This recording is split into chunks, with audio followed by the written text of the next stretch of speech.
Hello and welcome to episode 103 of the TwinSpires Racing Roundtable. They've gone to the bullpen and called on me, Nick Tammaro, to host this week's edition, and I am joined by the A-team that made their way down to Kentucky Downs for last week's racing. We're going to touch on a little bit of that and more here. Joining me, as you see to my left, is James Scully, and down below, Vance Hanson. Gentlemen, welcome in, and of course, we got a lot to cover.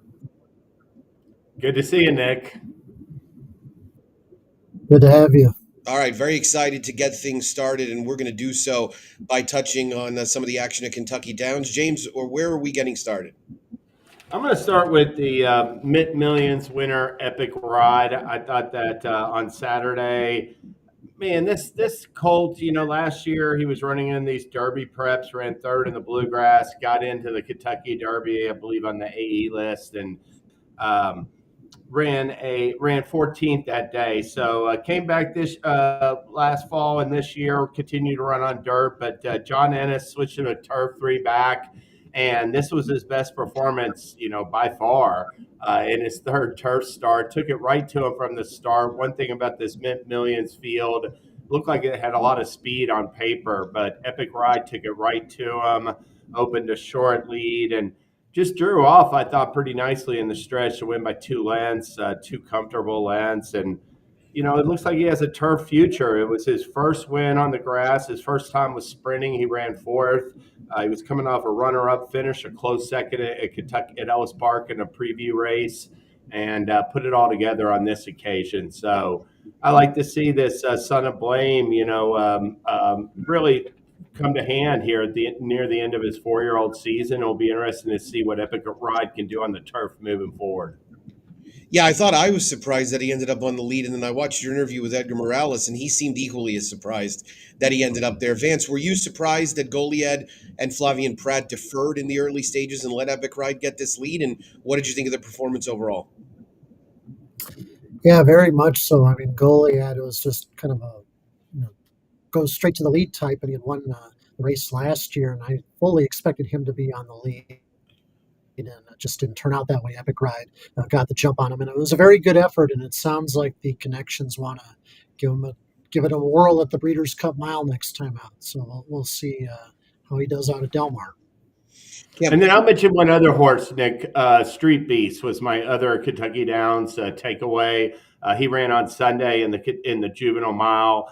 And, after breaking his maiden the second time out a week earlier, or 9 days earlier, I guess, in an allowance race, he took a big step forward in this performance. Don't know if he was beating the best field there. He may not have been, but he did it the right way, I thought. And in his first 2 races, he was basically dueling for the lead from the start. He settled off of Baytown Dreamer, who got away to a clear lead, and really finished full run with Luan Machado. So Street Beast, one thing about him, he's by Street Sense. He's out of a mare by Duke of Marmalade. He's bred to just get better at longer distances and with experience. He's moving the right way right now for Ben Colebrook. Ben Colebrook, of course, an underrated conditioner that has had a tremendous amount of success over the years at Keeneland, too. So we wonder if we might see Street Beast back in Lexington before a possible engagement down the line in the Breeders' Cup itself. Vance, Street Beast, obviously very impressive in this victory on Sunday. Absolutely. Both 2-year-old races on Sunday were won very impressively. The 2 horses that I kind of picked out from Saturday's races at Kentucky Downs were both fillies, and we'll watch the end of the Street Beast race here, but I'll lightly touch on one of them. The first was Stellify, Brad Cox trained 4-year-old filly who was making her stakes debut in the ladies marathon. I got to look at her in the paddock beforehand. She's just a very physically imposing daughter of Justify. And she handled the ladies marathon very well. She led wire to wire, won impressively, and we'll see it here. And she's on the lead here, going 1 mile and 5/16. She had already won at 1 mile and 3/8 before. I think this was her 4th consecutive victory. And as you can see here, she found another strong gear in the final couple of furlongs to win quite impressively. So. a mile and a half division for fillies and mares in this country is not exactly a sexy division by any stretch, but this filly looks to have a very bright future. And I could imagine seeing her in the Dowager Stakes next month at Keeneland. That's a mile and a half. And my other takeaway from Saturday's card is She's So Spicy, who rebounded to win the Music City Stakes for 3-year-old fillies, going 7 furlongs. Stalked the pace a little bit before taking over, and she stretched her speed the full 7 furlongs. And she had shown herself to be the top 3-year-old filly turf sprinter earlier this year, winning the Mamselle Stakes very impressively at Churchill Downs. Then they shipped her over to Royal Ascot to run against Colts in the Group 1 Commonwealth Cup, and she didn't run a lick there, finished 15th in a field of 21, I believe. So this was kind of a comeback rebound effort for her, and she showed that she didn't lose anything going to England and then coming back. This is a really good 3-year-old turf sprinter. I think she's going to continue to get better as an older horse, and in my mind, given her speed and ability over distances now ranging from 5 furlongs to 7 furlongs, I don't think she would be totally out of place if the connections wanted to give her a shot at the Breeders' Cup Turf Sprint. She's very quick out of the gate, and maybe she could hold on for a share, if not more. Yeah, a couple things on She's So Spicy. I was very surprised, and full disclosure, I make the morning line at Kentucky Downs. I was very surprised that Kilwin was favored. I know she was coming off 2 gigantic speed figures. They were both on the dirt, and She's So Spicy had handled her very, very easily on the turf in every prior opportunity. So I thought She's So Spicy's turf form prior to going to England would be enough for the public to go her direction, but she ended up going off 3-1, which I still am a little surprised by. And I was going to ask you, and you just answered it already, but of all the horses that ran at Kentucky Downs, really at the meet entirely, She's So Spicy is the horse that feels like she could have the biggest Breeders' Cup impact, given that it's turf sprinting and it's 5/8. She's quick. And Jose D'Angelo has already come out and said she'll train in Kentucky with a goal of the Breeders' Cup turf sprint. He's going to send the second place finisher from this race, Chloe, out there as well and stretch her out for the Goldacova, which is on the Breeders' Cup Saturday undercard. James, you buying any stock in She's So Spicy Breeders' Cup wise? Yeah, I did. I think, I mean, there's a couple other fillies out there in the mix as well. Obviously, we saw AG Bill at just like a week earlier. But off of that performance, I agree with you too, Nick. $8.10. I was stunned to see her go off and pay that mutual. But yeah, I think She's So Spicy definitely could potentially be a turf sprint contender. I think Stellify. I mean, yeah, the Dowager is an option, and you can sort of aim for all the big turf distaff long distance races next year with her. But they may just go for it because she's just moving forward so so much in her last 4 starts. So she just broke her maiden 4 starts ago, and even Street Beast. I expect them to point him towards the Breeders' Cup Juvenile Turf. Whether he has another prep again, we'll see. But I wouldn't be surprised if they go straight to the race also. Yeah, Brad Cox not one to start a lot of 30-1 shots. So if he does end up wanting to run Stellify there, then perhaps it's a good sign. I think she'd be somewhere around 8th or 9th if she does. But you never know. You could always get out there and tool along on the front end. Did either of you guys, this was not scripted by any means, but you were both on site. One of the things we've seen over the years on this big Saturday card at Kentucky Downs is when they drop the rail, the inside has been a big advantage. There were a number of wire-to-wire winners. She's So Spicy was a virtual wire-to-wire winner, but it didn't seem to me to be as big and as glaring a track profile this year as it has been in the years past. Vance, you think did you think similarly? Well, I thought it was the profile of the track was heavily leaning towards speed, kind of in the middle of the card. But then, kind of going back over the replays and the charts, the track itself seemed to be playing pretty fair throughout the afternoon. So it was kind of a early impression of mine that speed was kind of holding, but in retrospect, it seemed to be playing fair in my estimation. I didn't think it was a strong bias, but I did think it was an edge to be up close. I mean, like Vance said, we saw some horses really offer a turn of foot from off the pace and win and run well, even if they ran second or third. But I do think that, and I thought the inside was great both days, Nick. There were certainly a number of winners breaking from inside post. If you want to keep up with any of these horses headed towards the Breeders' Cup that we've mentioned, make sure to add them to your TwinSpires stable alerts available at twinspires.com. Well, let's go west, gentlemen, and talk about the Del Mar Futurity, one of two grade ones for 2-year-olds run at Del Mar on closing weekend. And the Del Mar Futurity was won by Brant, the flashy maiden winner who came back as the favorite in a field of 6, where he was joined by 3 stablemates. He vanquished all of them and 2 runners from the Doug O'Neill barn as well. I guess it all boils down to what you were expecting, but did you get what you thought or not quite as much from Brant, James? Not quite as much, because I thought he was going to sit. I thought, Balboa or somebody else, Silver Liberty, would flash to the front and he'd sit the trip. But instead, Pratt asked him for speed at the break, and he just took it to him. But he caught a breather. I mean, he certainly catches a breather, I thought, on the far turn.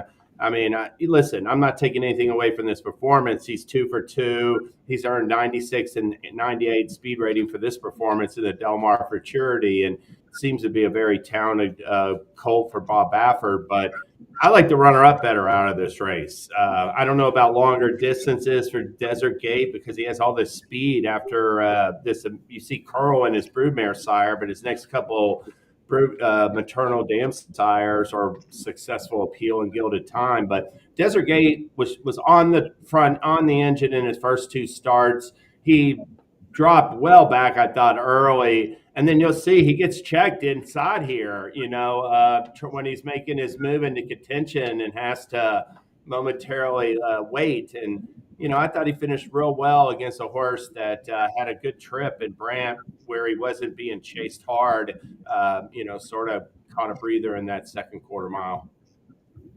How about you, Vance?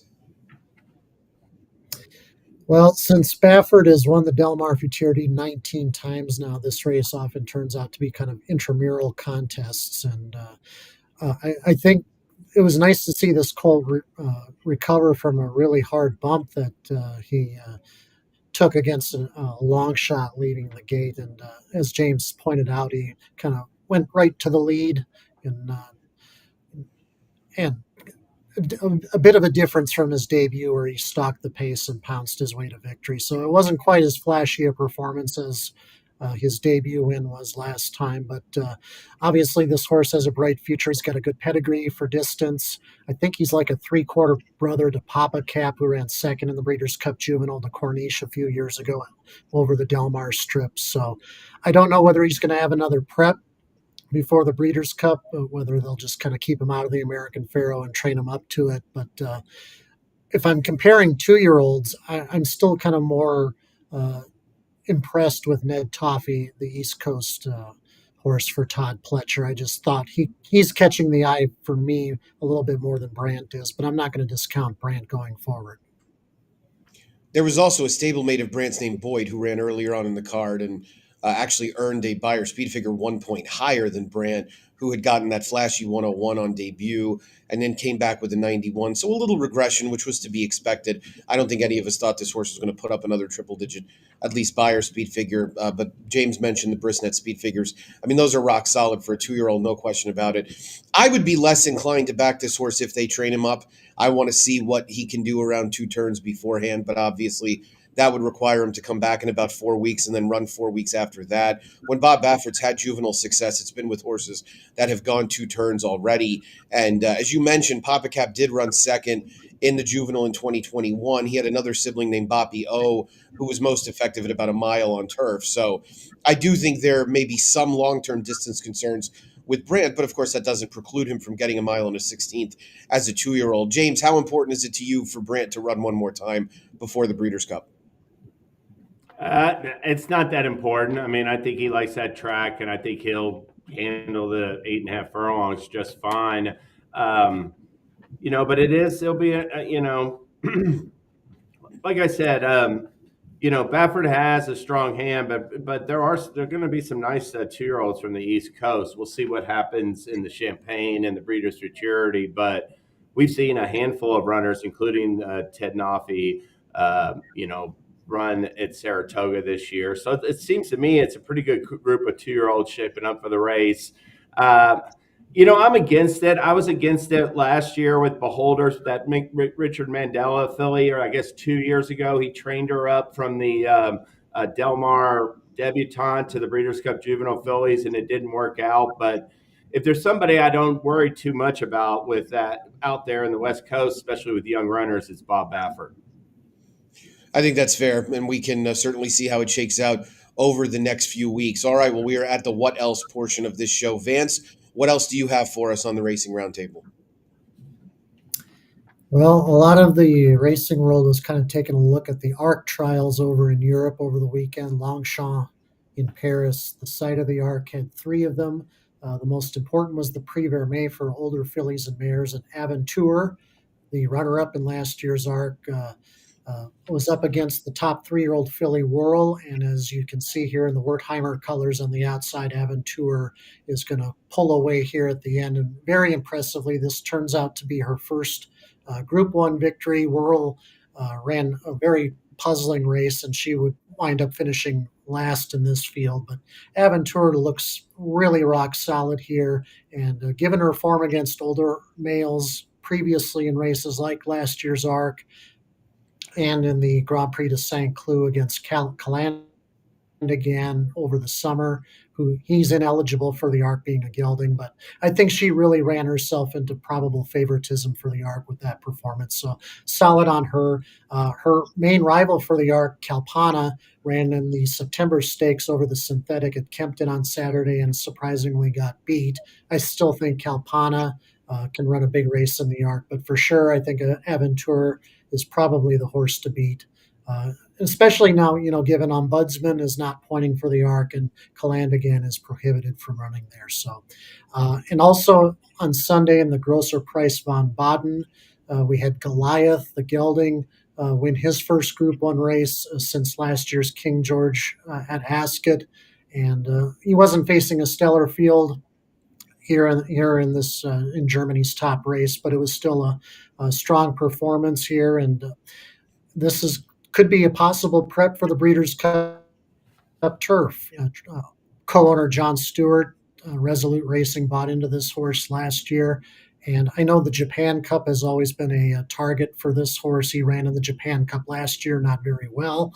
I think they'd like to take another stab at it, but the stopover on the way to Japan could be at Del Mar in the Breeders' Cup turf, and that would be an amazing, I think, showdown if we could have this horse, Ombudsman, and Rebels Romance. It could be one of the better Breeders' Cup turfs we've seen in a long time. A lot of German racing success there if Rebels Romance shows up in addition to Goliath, who won, of course, that Grosser Price von Baden. James, what about your what else?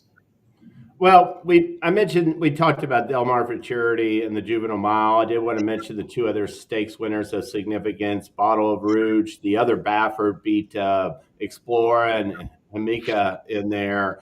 And Quiet Street won the 6.5 furlong on Tappable on Sunday at Kentucky Downs. Looked good doing it for Belmont. Pretty good closing kick there. But for my maiden watch this week, I've been doing a 2-year-old maiden watch, Nick. I'm going to focus on 2 pairs of Violence we saw over the weekend. You referenced Boyd, just a smashing win, almost 6-length win. Got a big number for that. And, he's out of a mare by Street Boss, but his second dam is by Belmont Stakes winner Danzig Connection, and his third dam is by Belmont Stakes winner Conquistador Cielo. So certainly some pedigree for longer distances with Boyd. And the other Son of Violence that won at first asking came on Sunday at Kentucky Downs, Thinner. This is a Mark Cassie trained colt for DJ Stable. And I'll tell you what, he broke from the ends. He broke from He broke from the mid pack. Jose Ortiz took him to the inside, down the backstretch, rounding the far turn. He swung him about 6-7 wide, And I love the turn of foot that Venner showed. He won by 5 lengths, and I mean, he did all of his running in the final furlong. He's like I said, by violence. These connections could try him on dirt because he's out of a mare by Maria's Mon, and Maria's Mon is the sire of Derby winners Monarchos and Super Saver. But his female family is really turf lined. So exciting prospect for Cassie and Venner and the effort with Boyd. Yeah, a lot of 2-year-old action to take a look back at, which we're glad to do so, and a lot to look forward to, with, of course, Churchill Downs getting started with the September meet on Thursday. There are some good 2-year-old races carded already, and a big card coming up on Saturday as well, with 5 stakes races, including the Locust Grove, and the kickoff of the road to the Derby, to Derby 152, which will happen in the Iroquois on Saturday afternoon. In addition, as far as TwinSpires goes, we've got a $500 Woodbine Churchill Downs contest. That is a qualifier for the KDBC. That's coming up on Saturday. It is, of course, Woodbine Mile Day, so we will be looking for Vance's analysis and tips late in the week, given his penchant for international racing, which we very much appreciate. Boys, that's it for us this time around. I appreciate it. Thanks so much, Nick. Thank you. And thanks to all of you for joining us here. Be sure, of course, to play along at twinspires.com. Promotions and all will be covered in more detail by Darren, hopefully and probably on Thursday. But do keep an eye on the not only the stable alerts, which I brought up earlier, but also the contest. The platform is outstanding and has obviously been very well supported so far. That's it for us, for Vance, James, and myself. Thank you. And until next time, best of luck.